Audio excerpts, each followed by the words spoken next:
Ready start. महोदय, गत रविवार हरियाणा के सूरजकुंड में उत्तर क्षेत्रीय परिषद की बैठक हुई, जिसमें राजस्थान, जम्मू कश्मीर, दिल्ली, हरियाणा, हिमाचल प्रदेश के मुख्यमंत्रियों तथा पंजाब के वित्त मंत्री ने भाग लिया। देखने को तो केंद्रीय गृह मंत्री लाल कृष्ण आडवाणी की अध्यक्षता में हुई यह बैठक एक आम औपचारिक बैठक की ही तरह लगती है, लेकिन इससे इसके महत्व को नकारा नहीं जा सकता।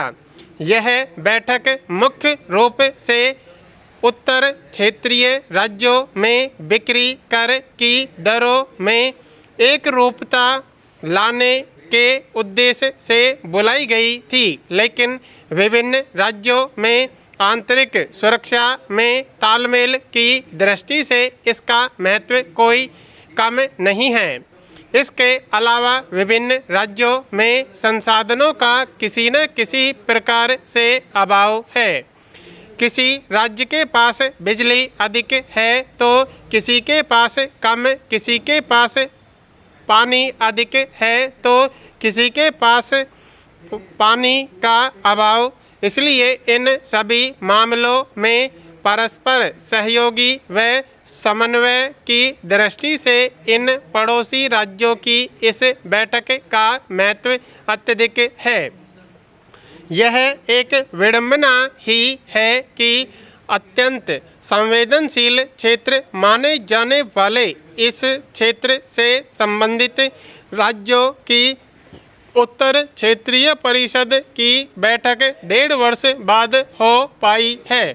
शायद इसी के दृष्टिगत इसकी अगली बैठक 3 माह बाद करने का निर्णय किया गया, जिसमें सूरजकुंड बैठक में लिए गए निर्णयों की प्रगति की समीक्षा तथा अन्य अंतर्राज्यीय समस्याओं पर विचार किया जाएगा। हम समझते हैं कि इस क्षेत्र के विभिन्न राज्यों से संबंधित कई कार्य ऐसे हैं जिनके बारे में शीघ्र निर्णय व उन पर कार्यान्वयन होना चाहिए। यदि इस संबंध में जल्दी निर्णय करने के लिए प्रति माह क्षेत्रीय परिषद की बैठक बुलाई जाए तो उससे निर्णयों के कार्यान्वयन में आने वाले अवरोधों को दूर करने में सहायता मिलेगा तथा सभी राज्यों को लाभ होगा। आज हर राज्य में बिक्री कर की दरें और स्लैब अलग अलग हैं। कहीं इन स्लैबें की संख्या 11 है तो कहीं इससे अधिक। इसका परिणाम यह हो रहा है कि कुछ राज्यों में एक चीज़ सस्ती मिलती है तो दूसरे राज्य में महंगी। इस संबंध में कारों का ही उदाहरण लें। हिमाचल व हरियाणा में बिक्री कर पंजाब से कम होने के कारण पड़ोसी राज्यों के लोग वहां से कारें व अन्य गाड़ियां खरीदना पसंद करते हैं। इस प्रकार पड़ोसी पंजाब व दिल्ली को इन कारों से मिलने वाले बिक्री कर से वंचित होना पड़ता है।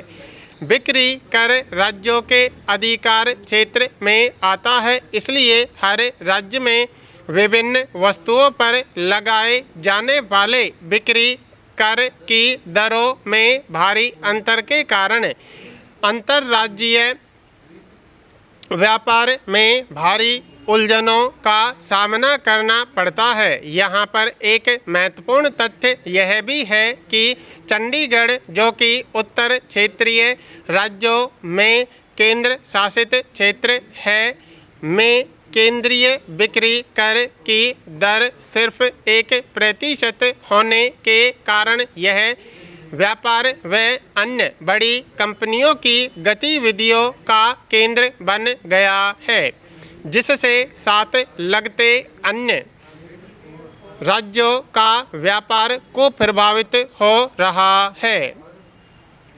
महोदय, गाँव के लोगों में सहयोग और प्रेम भाव हो तो सरकारी सहायता के बिना स्वयं ग्रामीण भी अपने बल पर गांव में बहुत कुछ कर सकते हैं। अगर सरकारी सहायता भी मिल जाए तब तो ग्रामों की पुनर्रचना इस प्रकार हो सकती है जिसकी कोई सीमा ही नहीं। यदि गांव के लोगों को उचित सलाह और मार्गदर्शन मिलता रहे तो गांव की आमदनी लगभग दोगुनी हो सकती है।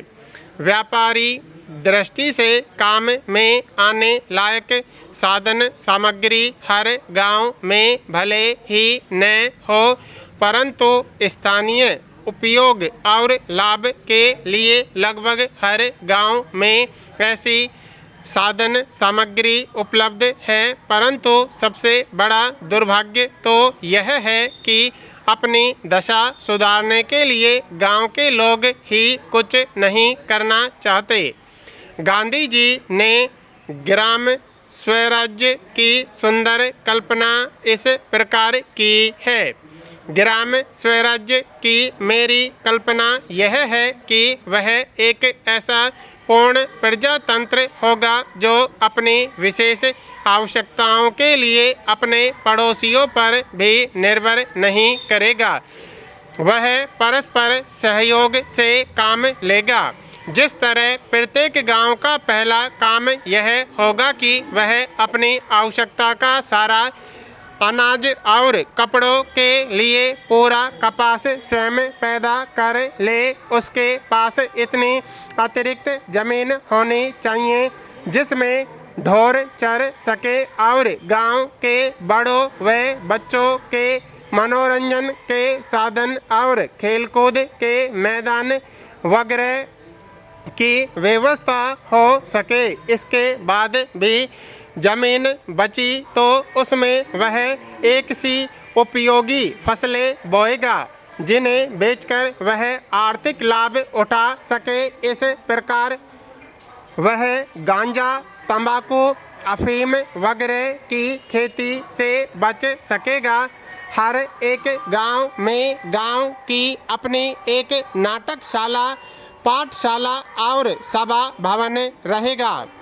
पानी के लिए उसकी अपनी व्यवस्था होगी जिससे गांव के सभी लोगों को शुद्ध पानी मिला करेगा। कुओं और तालाबों पर गांव का पूरा नियंत्रण होगा। बुनियादी शिक्षा की अंतिम कक्षा तक शिक्षा सबके लिए आवश्यक होगी। जहां तक हो सकेगा गांव के सारे काम सहयोग के आधार पर किए जाएंगे।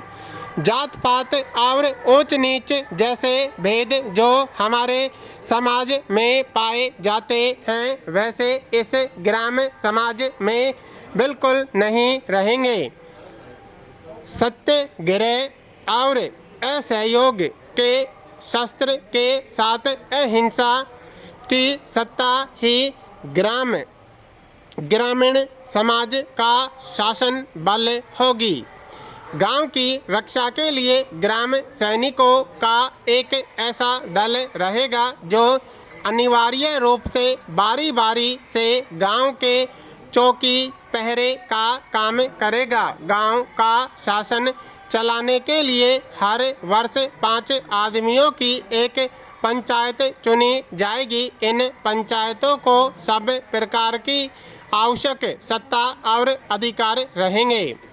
चूँकि इस ग्राम स्वराज्य में आज के प्रचलित अर्थों में सजा या दंड का कोई रिवाज नहीं रहेगा, इसलिए यह पंचायत अपने 1 वर्ष के कार्यकाल में स्वयं ही धारा सभा, न्याय सभा और कारोबारी सभा का सारा काम संयुक्त रूप से करेगी। इस ग्राम शासन में व्यक्तिगत स्वतंत्रता पर आधार रखने वाला संपूर्ण प्रजातंत्र काम करेगा। व्यक्ति ही अपने इस प्रकार का निर्माता भी होगा।